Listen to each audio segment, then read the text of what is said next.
Amém. Saúde a amada igreja, na paz do Senhor, amém? Jovens, adolescentes, glória a Deus. É isso, amém. Abra sua Bíblia em Efésios, acho que é Efésios capítulo 2. O Ziel falou comigo semana passada, pediu para trazer uma palavra sobre a reforma protestante. Hoje dia 30 de outubro, amanhã dia 31 de outubro, aniversário da reforma protestante. Começou no dia 31 de outubro de 1517. Então hoje eu vou trazer uma palavra para que possamos compreender o que é a reforma, por que você é chamado de protestante. Efésios capítulo 2, a partir do verso 8. Vou utilizar a NVI. Pois vocês são salvos pela graça por meio da fé. Isso não vem de vocês, é dom de Deus, não por obras, para que ninguém se glorie, porque somos criação de Deus, realizada em Cristo Jesus, para fazermos boas obras, as quais Deus preparou de antemão para que nós as praticássemos. Portanto, lembrem-se de que anteriormente vocês eram gentios por nascimento, e chamados incircuncisão pelos que se chamam circuncisão, feitas no corpo por mãos humanas. Amém? Poder sentar. Bem, vamos entrar no contexto um pouquinho histórico para a gente entender, né? O que você é? Você é crente? Você é protestante? Como é que você é conhecido? Muita gente fala assim, você é crente. Por quê? Porque vai na igreja evangélica. Mas o que é igreja evangélica? De onde veio a igreja evangélica? Somos conhecidos também como os protestantes. Por que conhecido como protestantes? Por que o protestantismo? E aí a gente precisa entender a reforma. Só que para a gente entender a reforma, a gente tem que voltar lá na história, lá em Jesus. Só que eu não posso voltar muito não, senão vai ficar muito tarde. Mas Jesus inicia o seu ministério aqui na terra, e aí ele deixa a igreja primitiva. Após ele ser crucificado, ressuscitar o terceiro dia, ele anda 40 dias na terra, é visto por mais de 500 discípulos, portanto, tem toda uma concretização histórica, porque pela história, para um fato ser relevante, ele tem que ser pelo menos visto e confirmado por 3 pessoas. Ele foi visto por 500 discípulos, então está mais que suficiente. E após 40 dias, ele ascendeu ao céu e subiu aos céus, e ali inicia essa igreja primitiva. A partir de Atos capítulo 2, quando a igreja estava reunida em Jerusalém, e cerca de 120 irmãos foram cheios do Espírito Santo, foram inundados pela presença do Espírito Santo de Deus, e começaram a pregar o Evangelho, começaram a ser perseguidos por isso, e quanto mais o Evangelho era perseguido, mais o Evangelho crescia, e o Evangelho cresceu, até que no ano de 326 depois de Cristo, Constantino, inspirado pelo carcará sanguinolento, pelo inimigo, ele decidiu colocar um dedinho do Estado na igreja, né? E aí ele começa a colocar questões estatais do governo dentro da igreja e cria, né, a Igreja Católica Apostólica Romana. Por que romana? Porque era dirigida por Roma, inicialmente por Constantinopla, né, que era a cidade principal, e depois vai para Roma. E a partir dali a igreja começa a criar uma série de coisas que não estão na Bíblia. O homem foi colocando a sua mão, o seu dedinho, foram criadas diversas doutrinas não bíblicas dentro da própria igreja, como as indulgências. E o que eram as indulgências? Indulgência é quando você pagava para você ser redimido de algum pecado. Não era apenas o perdão vindo de Deus, mas você pagava por isso. Ou você pagava promessa, ou você pagava financeiramente para receber o perdão de um homem, geralmente de um padre, ou de um bispo, ou do papa, e ele tinha o poder de perdoar a pessoa mediante um pagamento. Isso eram as indulgências. Até que entrou na época da Idade Média, conhecida como a Idade das Trevas, do ano de 500 até o ano de 1517. Esse período de 1000 anos, conhecido como Idade das Trevas, foi a idade que a igreja praticamente sumiu. A igreja primitiva sumiu. Como assim, pastor? A igreja católica se tornou muito forte, a presença do Estado, a presença de Roma, o Império Romano cresceu assustadoramente, tomando praticamente toda a Europa, inclusive o norte, através da religião, chegando à Inglaterra, chegando aos países nórdicos, ao norte da África, ao leste do Oriente Médio. Então se tornou um grande império romano.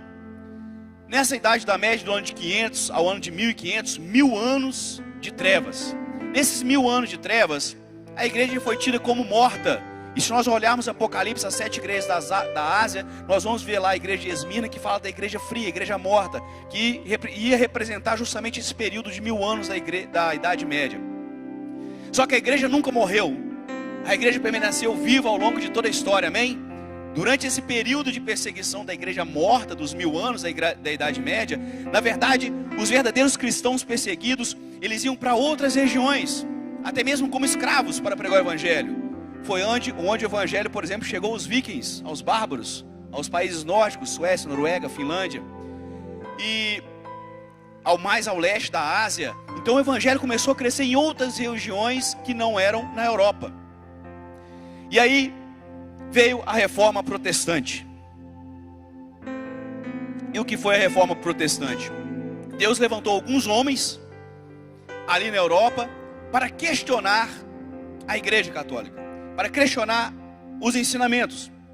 Isso começou no dia 31 de outubro do ano de 1517, quando Martinho Lutero era monge e professor na Universidade de Wittenberg.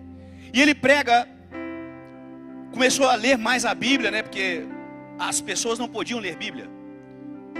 Era pregado que as pessoas ficavam loucas se lessem a Bíblia.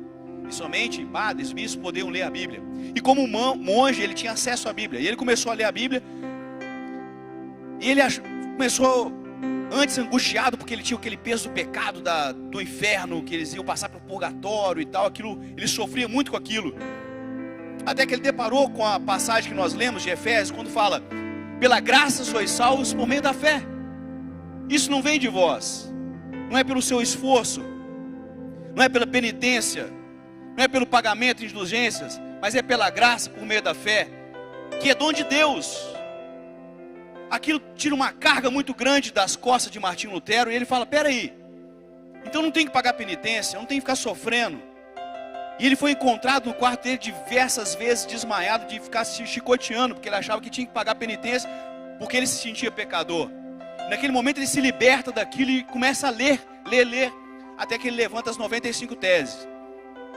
E quando ele prega as 95 teses na porta da igreja de Wittenberg, ele não estava confrontando até aquele momento a igreja. Como professor universitário, era comum os professores pregarem na porta da igreja algo que deveria ser debatido entre os estudantes universitários.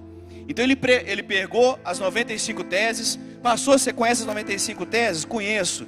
Vai ler todas elas hoje? Misericórdia, a gente não sai daqui hoje. Mas essas que são as 95 teses.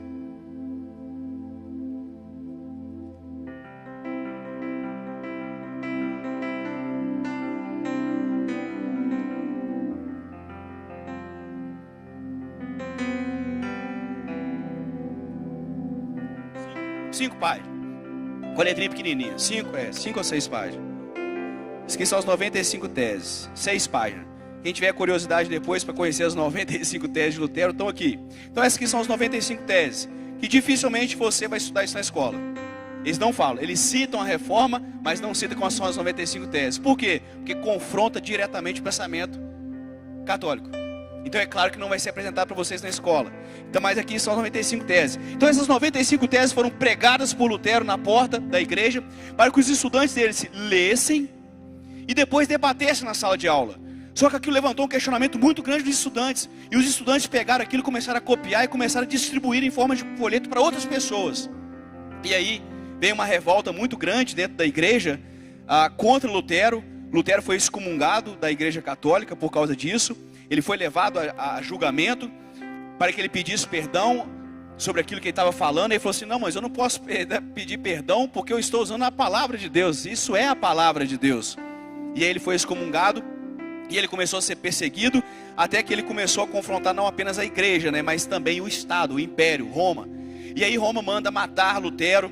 E sabendo disso, alguns lugares já estavam descontentes com a igreja católica, justamente pela questão do pagamento. E a história é interessante, que teve um camarada, deixa eu lembrar o nome dele aqui, John Tetzel.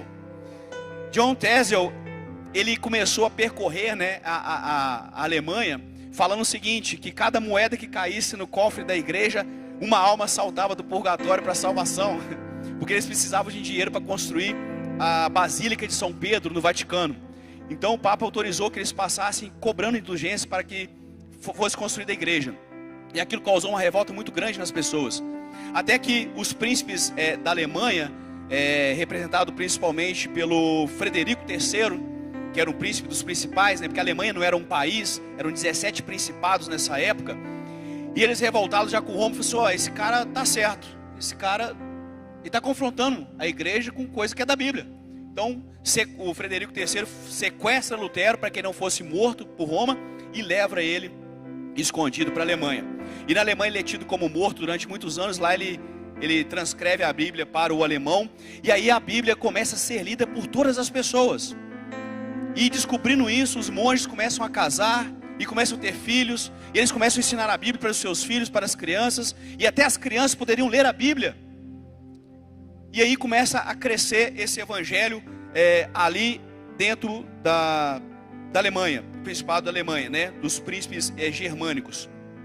Em 1555, depois do evangelho realmente crescer, foi criado a Paz de Augsburgo. Foi feito um concílio, e perante esse concílio cada pessoa poderia escolher a sua religião dentro do Império Romano Germânico. Ou seja, todo o império que pegava ali, a pessoa poderia escolher, optar se ela queria ser católico ou protestante. Por que protestante? Porque os príncipes alemães protestaram a igreja católica. Então foram chamados de protestantes, e até hoje nós somos chamados de protestantes por causa disso. Por isso chamado de reforma protestante. Por que reforma? Reforma da igreja. Precisava reformar o pensamento da igreja, que estava errado perante muitas coisas. Então o princípio da reforma nada mais é do que voltar aos verdadeiros ensinamentos da palavra. Só isso. Esse era o desejo de Lutero, que as pessoas, que a igreja voltasse. Ele não queria sair da igreja católica, não queria ser excomungado da igreja católica. Ele queria que a igreja católica voltasse aos princípios bíblicos. Apenas a Bíblia. Somente Bíblia. E o princípio da reforma protestante foi justamente voltar aos ensinamentos das Sagradas Escrituras. A igreja católica, né, dizia que a salvação era pelas obras, né? Mas na verdade, e aí depois os reformados começaram a falar que não tinham que ter obras. Mas na verdade as obras são importantes, porque a graça, nós somos salvos pela graça por meio da fé, para que tenhamos obra. Amém? Então a obra não salva. O que salva é a graça de Deus por meio da fé, para que produzamos obra, para que geremos fruto. Então a obra ela é importante, o fruto é importante, mas ele não dá salvação, ele não garante salvação a ninguém.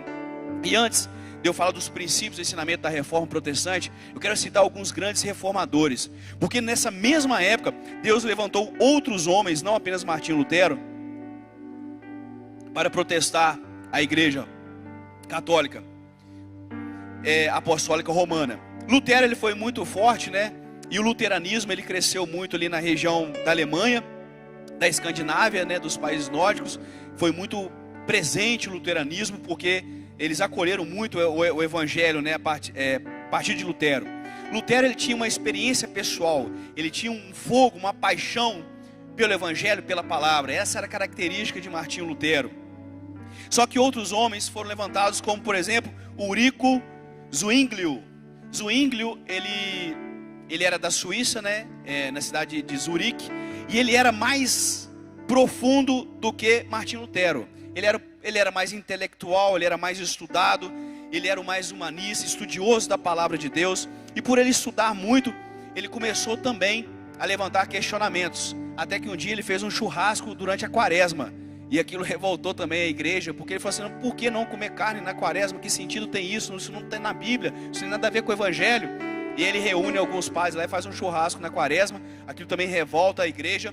E ele começa uma renovação, uma reforma protestante na Suíça, onde se levanta o primeiro estado, vamos dizer assim, protestante. A Suíça também não era um país, eram vários principadozinhos, né, nessa época, mas ele se levanta como um estado protestante. E aí ele pregava que todos poderiam pregar o evangelho, não precisava ser um padre, não precisava ser um bispo, qualquer pessoa, inclusive uma criança, adolescente, poderia pregar o evangelho de Jesus. Por que não? Se ele conhecesse a palavra, se tivesse tido encontro com o Senhor, por que ele não poderia pregar? E ele começa a levantar isso. E aquilo agrada as pessoas, porque elas começaram a entender que elas também faziam parte, elas eram a igreja também. Não era apenas o clero, mas todos eram a igreja de Jesus. E aí começa a voltar os ensinamentos, os fundamentos lá da igreja primitiva, quando Jesus andou com seus apóstolos e pregou o evangelho. E João Calvino também deve ser citado como um dos grandes reformadores, considerado o mais intelectual e o mais pensador de todos os reformadores. Ele era um homem muito estudado, muito intelectual, e ele ampliou muito a questão da reforma protestante, os ensinamentos de Calvino, né? E os reformados mesmo, chamados reformados, são dessa linhagem de Calvino, né? Os dois mais fortes foram os luteranos, né? Os anglicanos, que eu vou falar agora, do Henrique VIII na Inglaterra, e os calvinistas. Os calvinistas foram realmente reconhecidos como reformados. Muito presente na França, onde eles foram conhecidos como Huguenots. Países Baixos, na Escócia, conhecido como presbiterianos, que nós conhecemos até hoje. E na Inglaterra como puritanos, tá? Ele foi pastor em Genebra, na Suíça. E João Calvino, ele estudava muito a Bíblia, só que ele não queria se envolver com essas coisas.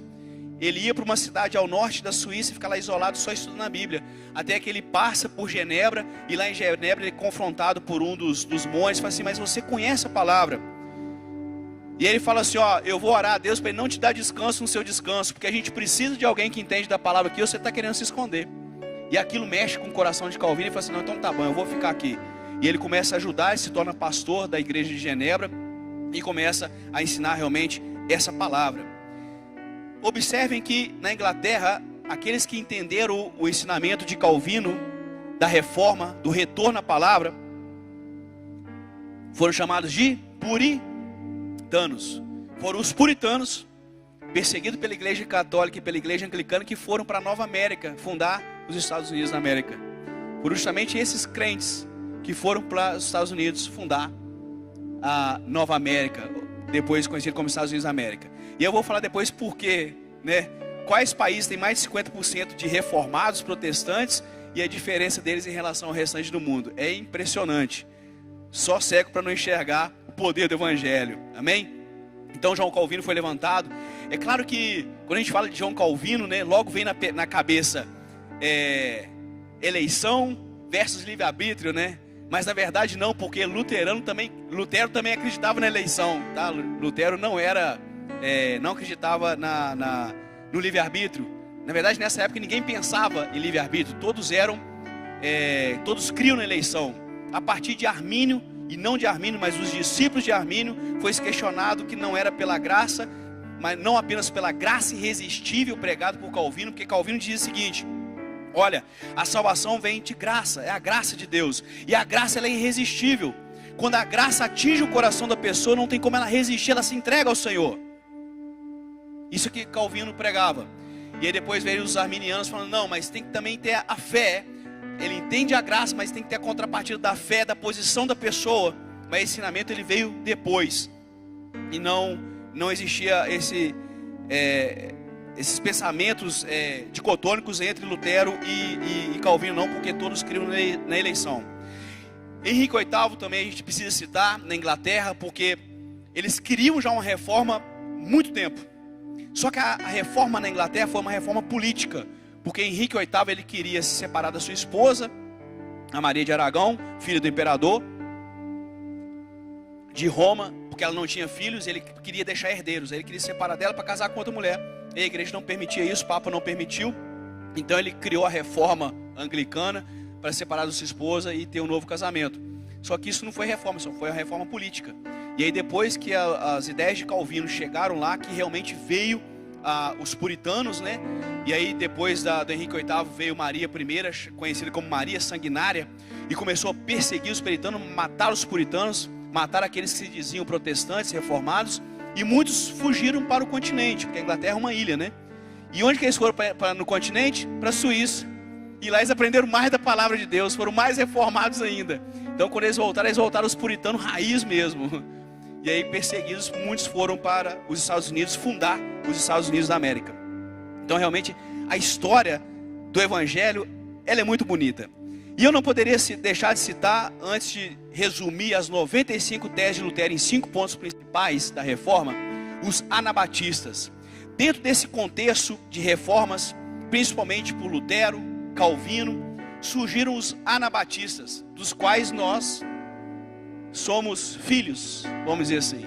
Que aqui é a Comunidade Batista da Paz. Por quê, pastor? Porque nós somos Comunidade Batista da Paz, porque nós somos da linhagem batista. E por que da linhagem batista? De onde vieram os batistas? Os batistas vieram dos anabatistas. Anabatista significa batismo novamente. Porque os anabatistas foram uma reforma dentro da reforma. Eles foram mais profundos que Calvino. Então eles diziam assim, olha, não, peraí, não se pode batizar criança, porque criança não tem entendimento para ser batizada. E eles se dedicavam muito à oração. Eles eram pessoas simples. E eles criam que todos eram iguais perante Deus. Então não tinha diferença entre o rico e o pobre, o negro e o branco. Todos eram iguais e todos podiam ter acesso a Deus de forma igual. Então eles vendiam as suas coisas e te repartiam entre eles, como fazia a igreja primitiva. E por isso eles foram perseguidos brutalmente pela igreja católica e muitas vezes até pelos reformados, né? Zwinglio, por exemplo, ele deu aval para que afogasse alguns anabatistas. Ele falava assim, já que vocês querem ser batizados, então batiza direito, então, e permitiu que eles fossem inclusive afogados.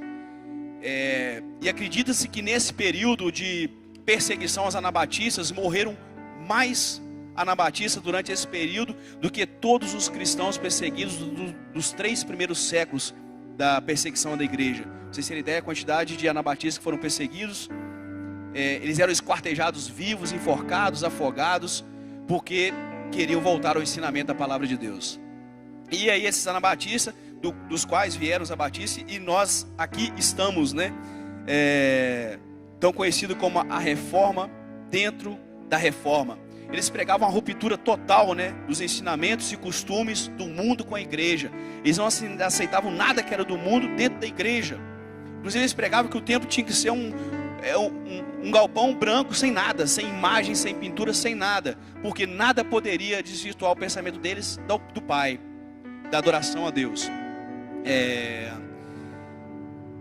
Esses eram os anabatistas. Mas vamos lá, resumindo as 95 teses de Lutero, e todos esses homens conhecidos como os reformadores, Martinho Lutero, Ulrico Zwinglio, John Calvino, os anabatistas, Henrique VIII, todos eles, o princípio era o mesmo.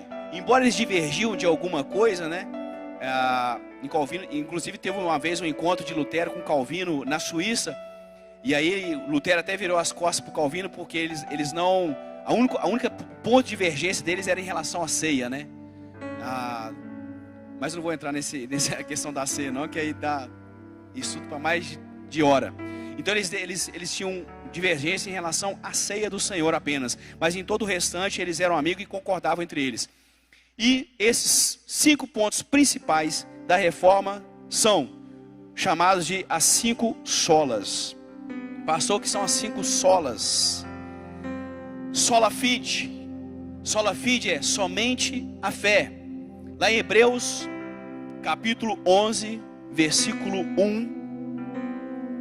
Hebreus, capítulo 11, versículo 1. Ora, a fé é a certeza daquilo que esperamos e a prova das coisas que não vemos. E é por isso que eles vieram com 5 princípios, os 5 somentes da Bíblia. Se a sua fé for baseada nesses 5 somente, você está na palavra, você é reformado. Se você sair desses 5 somente, você não foi reformado, ou seja, você não foi transformado, você não sofreu o processo de metanoia, da mudança de pensamento, de entendimento. Você está agarrado com as coisas da igreja, da religião e desse mundo. Então são 5 somente. E ele começa, sola fide, somente a fé. Efésios capítulo 2, versículo 8 diz que pela graça, como nós lemos, pela graça sois salvos por meio da fé. Isso não vem de vós, é dom de Deus. Então pela graça sois salvos por meio da fé. Somente a fé. Sola fide. A segunda sola é sola escritura. Somente a escritura. E nada mais que a escritura. A sua regra de fé e prática é apenas a escritura, apenas a palavra de Deus. Não é um livro paralelo, não é um segundo evangelho, mas é somente as escrituras. Lá em 1 Coríntios capítulo 4, verso 6, fala, Paulo exultando os irmãos que se dedicaram ao estudo da palavra. Joga para mim 1 Coríntios capítulo 4, verso 6. Joga na tela para nós aí. 1 Coríntios capítulo 4, verso 6. E eu, irmãos, apliquei essas coisas a mim e a Apolo por amor de vocês, para que aprendam de nós o que significa: não ultrapassem o que está escrito. Não saia da escritura, só da escritura.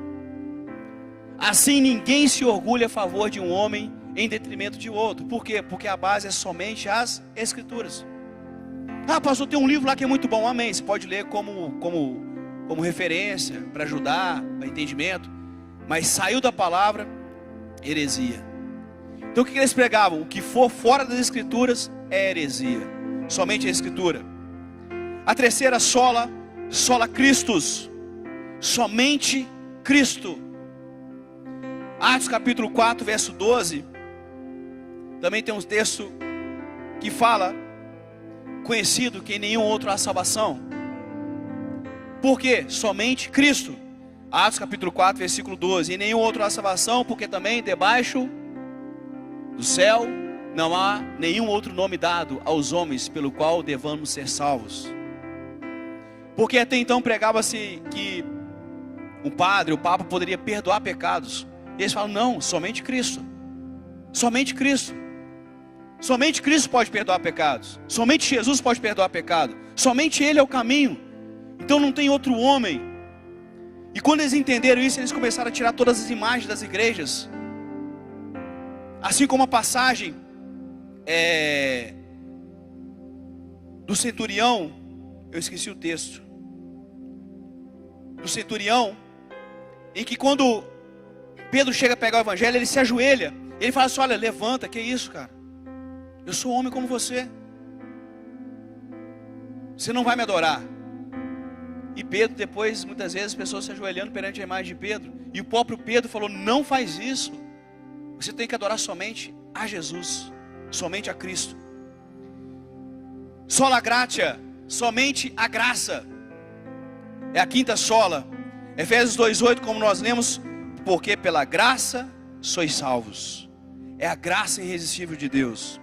E quando o Espírito Santo de Deus vem com a graça dele sobre a sua vida, e ele te convence do pecado, da justiça, do juízo, é impossível que você negue essa graça, porque é somente pela graça. E a graça de Deus, ela é irresistível. Aquele que entende o que é a graça de Deus. E eles falavam, somente pela graça, sola gratia.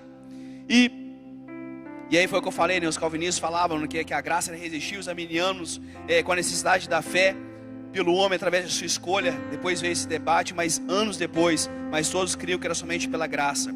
E a quinta sola é soli deo gloria, ou somente a Deus a glória. Somente Deus deveria ser adorado.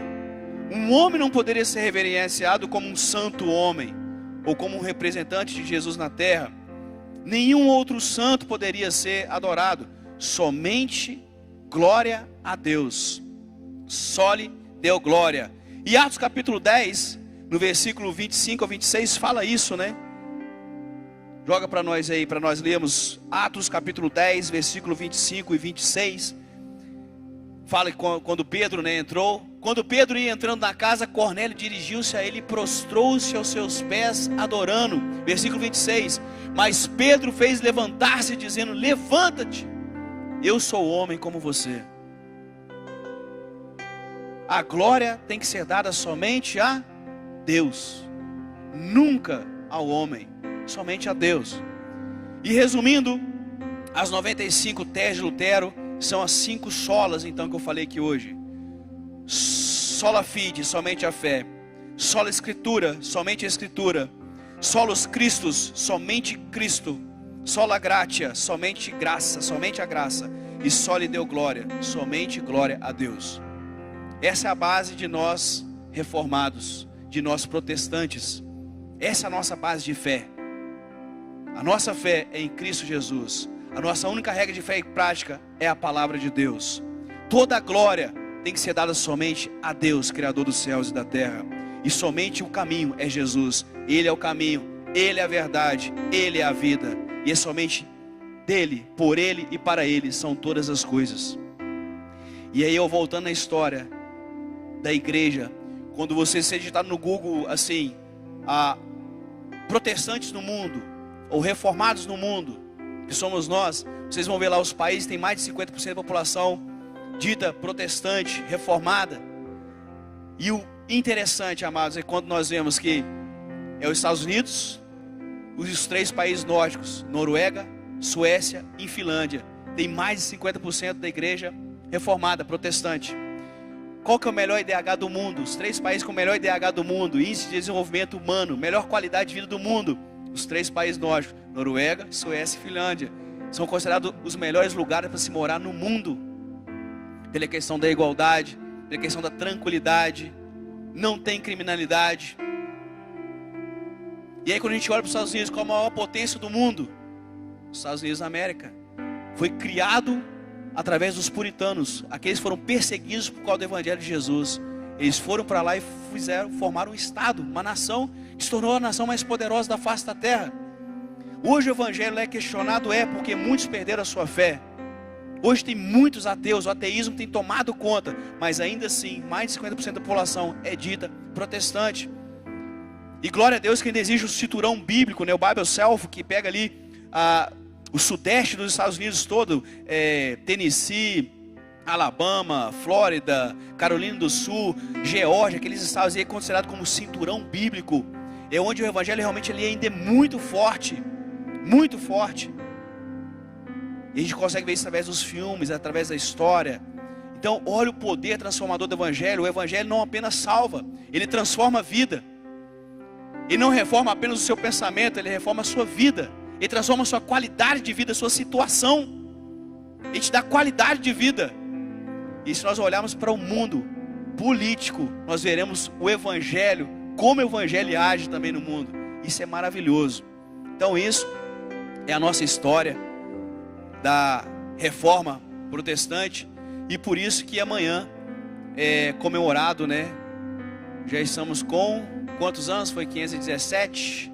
504 anos. Amanhã comemoramos 504 anos de reforma protestante.